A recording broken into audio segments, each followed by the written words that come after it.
What's going on, guys? It's Andrew here, and welcome back to my channel where we talk about Social Security changes, the next two stimulus packages, and daily news updates as well. Top leadership in Congress has proposed a new stimulus bill, which would increase Social Security benefits by $1,020 per year.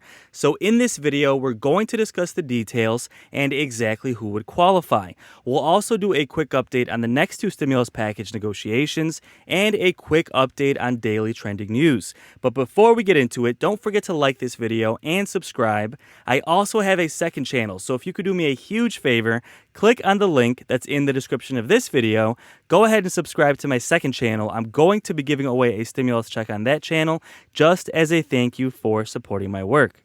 Now, for the past few years, Democrats have promised to increase Social Security benefits. And now that they control the White House, the Senate, and the House of Representatives, we expect them to follow through on this promise. And while Democrats are expected to have their stimulus package done by September 27th, that is the current deadline to have both stimulus packages done, there have been a myriad of proposals to get done for seniors. Democrats have proposed $200 per month for Social Security beneficiaries. That is something some Democrats are still pushing for. President Biden has also promised a permanent Social Security increase across the board, which would add up to over $6,000 per year for those who are low income. That could potentially end up in this package as well. And one of the top-ranking Democratic senators, Ron Wyden, who is actually the Senate Finance Committee chair and is in charge of putting together a large part of the stimulus package, proposed a stimulus plan which would increase Social Security benefits by over $1,000 per year. So let's talk about exactly how this plan works and who would qualify. But first, let's do a quick update on daily trending news. First, I want to send my prayers out to those in the Northeast because Hurricane Ida has been causing tremendous flooding in rainstorms and even tornadoes across the Northeast. And a lot of people are currently sheltering for their lives. And unfortunately, a lot of people have actually lost their lives. So guys, please send out your prayers. This is a crazy situation. And Democrats are saying this is another sign as to why we need climate change reform. And guys, let me know your thoughts on that in the comments below. Do you think global warming is to blame for this? Republicans, on the other hand, are saying this is just a normal part of nature and global warming is not to blame. But in any case, climate change is a major issue that Democrats are trying to include in this next stimulus package. And these recent storms are something that Democrats are using as just another reason to try and get that done. But more importantly, guys, here, it's just so tragic that people are having to shelter for their lives. And unfortunately, so many people have already lost their lives because of this. So our prayers truly go out to the families who have been affected. In other news, Republicans continue to slam President Biden and the way he's handled the issues in Afghanistan. And recent leaks showed, first of all, that President Biden did not expect the Taliban to take over as quickly as they did. But secondly, he actually instructed the president of Afghanistan to try and change the perception of the Middle East and minimize what people thought the power and influence of the Taliban was. Now, Republicans are jumping on this and slamming Biden, saying that he was basically instructing the president of Afghanistan to lie. And Democrats are coming out to defend Biden, saying that all President Biden was telling him was to project from a position of power to not look weak in front of the Taliban and in front of the world at large. Guys, this is obviously a really, really controversial topic. And the most important thing is that our American soldiers are home safe. And again, our prayers go out to each and every single person and their family who had to lose their life in this war. But guys, let me know your thoughts on this in the comments below. Do you think President Biden did the right thing when he was talking to the president of Afghanistan? Or do you think he was basically instructing him to lie? He said the perception around the world and in parts of Afghanistan is that things are not going well in terms of the fight against the Taliban. And there's a need, whether it's true or not, there is a need to project a different picture.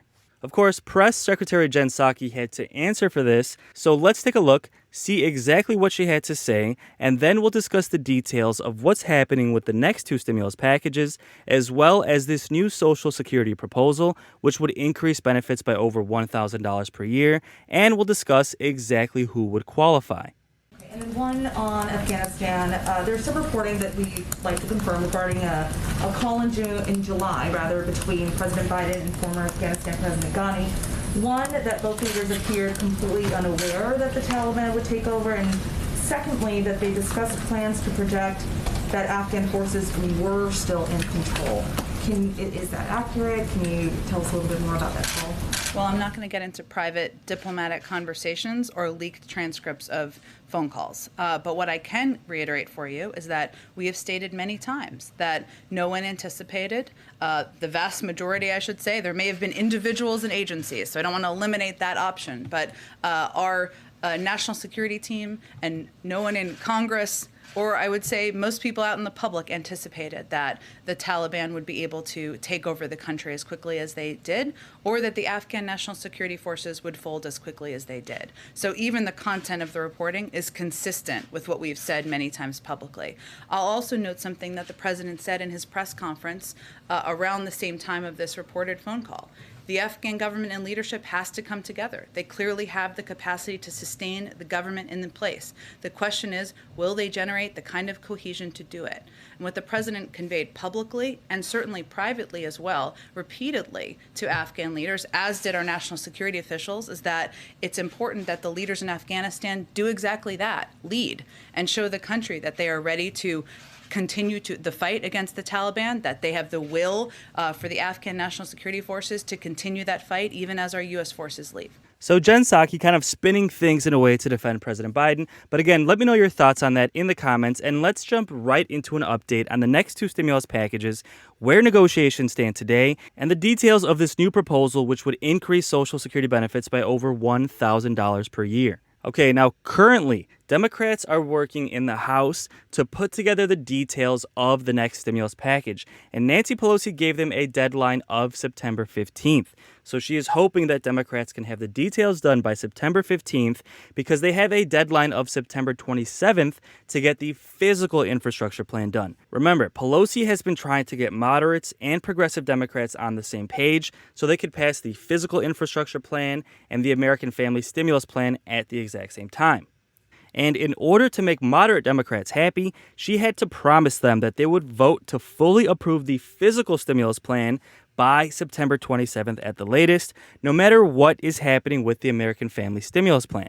So with that deadline in place, progressives and Nancy Pelosi are now racing to get the American Family Stimulus package done before the physical stimulus plan in order to pass both at the exact same time, because progressives are worried that if the physical plan gets passed first, moderate Democrats will then have no incentive left to approve the American Family Stimulus Plan, which again, that's the one that could include direct stimulus payments. It could include a fourth round of stimulus checks, $200 per month for Social Security benefits, permanent Social Security benefit increases across the board, and even the adult tax credit, which would be a monthly stimulus payment similar to the child tax credit payment. So Democrats are trying to simultaneously craft the bill by putting together the details and basically have both the Senate and the House simultaneously agree to the details of the bill as they're writing it. Now, this is unusual. Usually what they do is the House will write the package, they'll come to an agreement with a general understanding that the Senate will mostly agree with most of what's in the package, but there could be some minor tweaks. That is not happening in this case. Nancy Pelosi is racing to get this bill done quickly, so she has instructed House Democrats, put together the details, but work with the Senate concurrently to make sure that the Senate will fully approve this package quickly. Now, this is their attempt to get this bill done in a few weeks, when normally it would take at least a few months. So although Congress has no excuse, we've been waiting for a really long time to get this stimulus. They are on a really tight deadline. Now, as I'm making this video on Thursday, September 2nd, the House committees are now kicking off what they call the markup process to begin churning out the details of the stimulus package. The markup process is basically just a debate where the committees get together and they debate over exactly what's going to be included in the package. So in layman's terms, this means that they are finally putting together the details of this next stimulus package. Now, based off of Nancy Pelosi's package, that gives them about 13 more days to get that done, leaving them another 12 days to vote and fully approve it before the September 27th deadline for the physical stimulus plan. Now, Senate Finance Chair Ron Wyden, he is the senator of Oregon, and he is in charge of drafting the largest piece of the stimulus package, and he said that this will be a vastly bigger effort than enacting the previous stimulus package in March. Remember, guys, when the last stimulus package was done, Democrats had promised to do a third stimulus check, so they had a strong sense of urgency to get that done. Now, unfortunately, Democrats continue to argue over some of the main pieces of this bill. First of all, will there be a fourth stimulus check? They still haven't decided. Will there be a $200 per month stimulus boost for Social Security benefits? They still haven't decided that either. Will there be an adult tax credit that is paid as a monthly stimulus? That has still not been set in stone either. On top of that, Democrats are also arguing whether or not to expand Medicare. Remember, Bernie Sanders and progressives want to expand Medicare to include those who are 60 years and older. Currently, you have to be 65, as well as include dental, hearing, and vision care as well.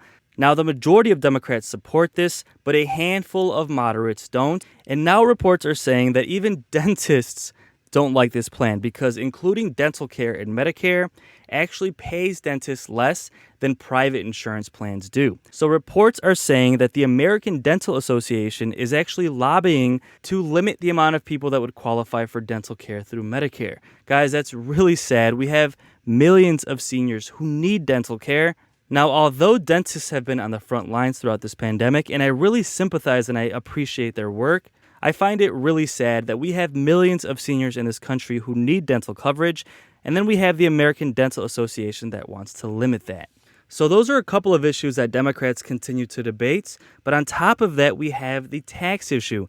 This is one of the biggest issues in this stimulus package. Now, the majority of Democrats want to raise taxes on the rich, but some moderates like Joe Manchin and Kyrsten Sinema really don't. Now, remember, President Biden wants to raise the majority of this money by increasing taxes on corporations and the rich, and he promised that nobody making less than $400,000 per year would see an increase in their taxes. Now, as a whole, President Biden's tax plan would raise $4 trillion in taxes over the next 10 years, mainly by taxing the wealthy. First, he would plan to raise $1.3 trillion by increasing the corporate tax rate from 21% to 28%. Secondly, he would want to raise another $962 billion by lifting the Social Security cap, meaning that more rich people would pay more into the Social Security system, and this funding is what specifically would be used to expand Social Security benefits. He also wants to raise another $448 billion by taxing capital gains as much as ordinary income for millionaires. This refers to the fact that currently if someone sells a stock, those gains they made are taxed at a much lower level than normal income. So you might go to work and pay 30% in taxes, and at the same time, a millionaire will sell a stock and pay 15% in taxes. President Biden wants to change that to make sure that the rich are paying their fair share. He also wants to increase the top tax bracket on the rich. Currently, the top 1% pay about 29.7% in federal income tax on average. President Biden's tax plan would raise that to 41.7% on average. President Biden wants to do the largest increase on taxes on the top 0.1%, mostly the billionaires. Currently, they pay on average 30.4% in federal tax. He wants to raise that to 46.7%. And again, these taxes are the main thing that moderate Democrats are arguing. They don't want to raise taxes on the rich, so it's going to be really, really interesting to see exactly what happens in the next couple of weeks as negotiations continue. And again, Nancy Pelosi has set a deadline for the details of this package of September 15th. Okay, guys, let's jump into Social Security benefits and the increase that would be $1,020 per year, which was proposed by Senator Ron Wyden, who is in charge of writing this next stimulus package. Now, first, I want to back up to last year. And remember, the original $200 per month stimulus for Social Security, which was proposed, was actually created by Senator Ron Wyden himself. And this was in partnership with Senator Chuck Schumer and Elizabeth Warren. So I just want to point out that we have Democrats in power, in high levels of power, who want to do Social Security stimulus. Chuck Schumer, who now has become the Senate Majority Leader, and Senator Ron Wyden, who is the Senate Finance Committee chair and in charge of writing a large part of the stimulus package. They both want to approve stimulus for Social Security. So that is really, really good news. And they are advocating to increase Social Security benefits as well. Now, could this monthly boost be included in this next stimulus package? We'll have to wait and see. But the good news is we do have Democrats in power who are fighting to get this done. And again, originally this plan was supposed to last 2 years and would have added up to over $4,000 in stimulus for seniors. Now, as far as Ron Wyden's plan to increase Social Security benefits by over $1,020 per year, this is called the Elder Poverty Relief Act. This was proposed by Senate Finance Committee Chair Ron Wyden, along with Finance Committee members Sherrod Brown from Ohio and Bob Casey from Pennsylvania. And they introduced the bill to lift seniors out of poverty and increase the standard of living for seniors. This would increase benefits for those who are on Social Security, those who are on SSDI, and those who are on SSI as well. Senator Ron Wyden said, "Too many seniors are walking on an economic tightrope, balancing their food bill against their rent against their utility bill. It's time to update Social Security's guarantee of a secure retirement." He said, "A lifetime of hard work should not be followed by the inability to pay bills and put food on the table. It's time to strengthen Social Security and ensure that it is able to keep its promise of a secure retirement for America's seniors." Now, this bill would add an additional $85 per month, adding up to $1,020 per year, and that would specifically apply to Americans who are 82 years and older, those who are lower income, and SSI recipients who have reached full retirement age. Now, as far as the low income requirement, they still have not announced that, but generally with these bills, the requirement of low income is usually the poverty level or 125% of the poverty level. So anybody making less than about $15,000 per year would most likely qualify for this increase. So guys, this plan proposed by Senator Ron Wyden, who is putting together a large part of the next stimulus package, would increase benefits by $1,020 per year for the majority of people who are low income on Social Security. So again, we have top Democratic leaders who are pushing to increase Social Security benefits and pushing to approve more stimulus for seniors as well. And I know an extra $1,000 is not enough, but it is a step in the right direction and could almost act as a bridge between what we have now and what President Biden promised. Remember, President Biden promised to increase Social Security benefits by over $6,000 per year for those who are low income. That would go a long way for helping seniors, and we expect President Biden to keep his promise. So guys, all of this could potentially end up in the next stimulus package. And with the deadline for that package approaching, we should have a lot of updates in the next couple of weeks. So don't forget to subscribe. I will keep you posted as things develop on the next 2 stimulus packages and Social Security changes as well. And with that said, thank you so much for watching. So until the next video, take care and have a great day.